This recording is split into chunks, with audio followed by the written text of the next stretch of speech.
The Pitt Panthers are experiencing a ton of drama as the transfer portal has finally opened for the spring. Let's talk about it, guys. As a former Pitt player says, they suck. They're not going to win it all this year. So let's talk about that right after this word from our sponsor. This episode is brought to you by Dutch Miller Automotive, where friends and family pricing means you get the best deal right up front on any new or pre-loved vehicle in stock every time.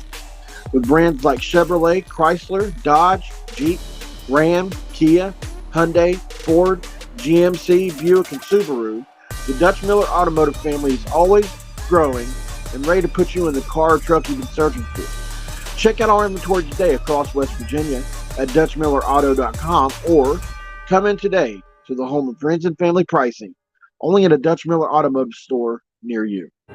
This is for Cameron.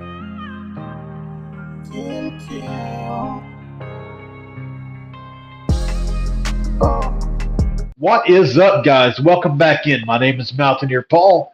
You've landed yourself here on another edition of Mountaineer Paul Talks Football. Penn State and Mountaineer fans rejoice. What drama has unfolded over the last 24 hours in Pittsburgh as Deion Hayes, a really good player for them. He's been there he's in his fifth year, obviously. He knows what a good football team looks like. He says Pitt is more in the developmental stages of the program. And so Pat Narduzzi and crew seem to have their work cut out for them as we look towards the 2024 season. Let's get into the article. Let's talk about it. Let's see what was said here. Got a few things to show you. This is from the Pittsburgh Post-Gazette. This is a quote. I don't believe we can win now, despite NIL commitment. Deion Hayes entered transfer portal due to state of Pitt football. Deion Hayes, the fifth-year senior Pitt defensive end, who entered the transfer portal Monday evening, has informed the Post-Gazette the reason for his departure. While his decision wasn't because of any malice between him and the team and their recent dealings during spring practices, it did stem from his outlook on the Panthers' chances to be a serious contender in 2024. It's just that I don't believe we can win now, Hayes messaged the Post-Gazette. I believe we're going to win games, but I believe we are in a developmental stage, and I just can't do that right now. Source close to the situation informed the Post-Gazette that the Pitt Collective Alliance 412 signed Hayes to one of the highest-paying NIL deals on the team for 2024 season. The Collective reportedly did that as a show of commitment to Hayes, that the Collective in program saw Hayes as one of the top returning players for the Panthers. A source said Hayes told teammates his biggest reason for entering the portal was the state of Pitt's offense. New coordinator Cade Bell was hired out of Western Carolina to fix that side of the ball, but it's no secret the Panthers struggled mightily in 2023 as they finished last in almost every meaningful offensive statistic in the country.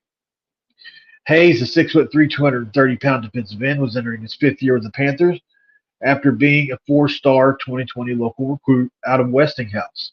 He started 11 of Pitt's 12 games in 2023, which was the first year he was a consistent starter for the program. The Panthers finished 3-9 in 2023, the worst record during Pat Narduzzi's 9 tenure as head coach for the program. After registering 4 sacks on the season, Hayes appeared to be one of the key leaders for the team headed into 2024.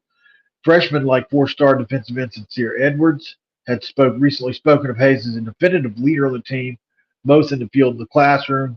Hayes enters the portal with 1 year left of eligibility. Whoa! So I hate to relish in this, guys, but we all hate Pitt so much. There is a human element to this, obviously, and I get that.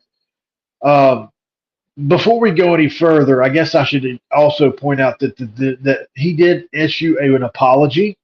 So let's get that up really quick, because I think it is important to mention that. I think this is obviously told in confidence to the reporter. And so this is the part of it I don't like. This reporter violated the contract, basically, that goes without saying.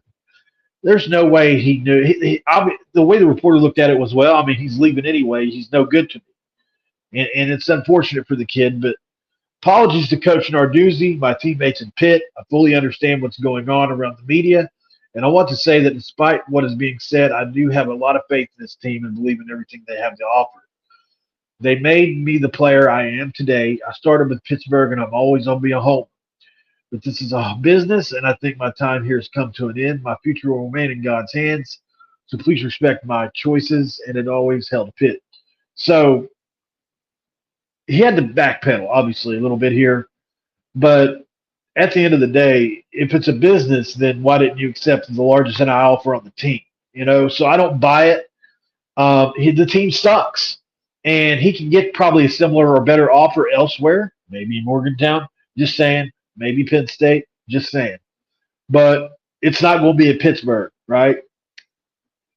At the end of the day, guys, this is a situation where, and this is probably going to happen more often, where good players are going to turn down pretty good money to go to better, maybe take a little less money to actually win and put themselves in a position to be drafted. That's what's important in this day and age. It's still important to win, guys. It's still not all about the almighty dollar, which makes me happy.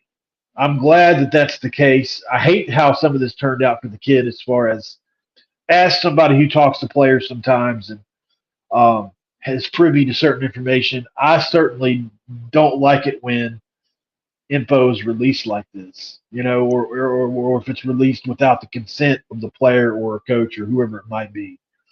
So that sucks, and hopefully this doesn't hurt him going forward. It probably won't, but it's kind of a slideball move on the Pittsburgh Post-Gazette's guys' part. But at the end of the day, the way he, put myself in the Pittsburgh Post-Gazette guy's shoes, Hayes is no longer a source because he's leaving Pittsburgh. But what if he goes to Penn State or West Virginia? Maybe you want some inside stuff. You're not going to get it. At the end of the day, it's over and done with. So let's talk about the state of the Pitt program right now. And this isn't the only thing that has happened. As we have found out, DeShields has also gone to the portal, who was also one of their better players. Solomon DeShields plans to enter the portal. 6'3", 220-pound linebacker has totaled 85 tackles, 13 tackles for loss, 6 sacks, and 4 passes defended in his college career thus far. He will have 2 years of eligibility remaining. So these are going to be 2 highly sought-after players. I imagine everybody is going to want these guys. It's going to be really hard for West Virginia or Penn State to pull them, but I'm sure either will have a shot because they're both closer to home for him and for both of them. I don't know about DeShields. As always, don't forget to like the video. Don't forget to subscribe to Mountaineer Paul Talks Football. And last but not least, drop a comment below. Let me know how you feel about the situation that's playing out here before us about this Pitt Panthers team. How basically it's pretty obvious that they suck. And I know they're not getting better. They're losing really good players to the portal, which should open them up to find some good players. But will that happen? Will other players want to join a bad football team? So maybe they get inspired like the West Virginia team last year and use this as a motto for the rest of the year. It waits to be seen. But at the end of the day, this is some pretty good news for Mountaineers fans. It gives us a chance to troll on them Pitt people for just a little while today. And maybe it comes back our direction. The portal is open. We'll see what happens with that. But at the end of the day, guys, just wanted to update you on this situation. Hope you enjoyed it. Don't forget, we're going to be live on Hoops from the Hills.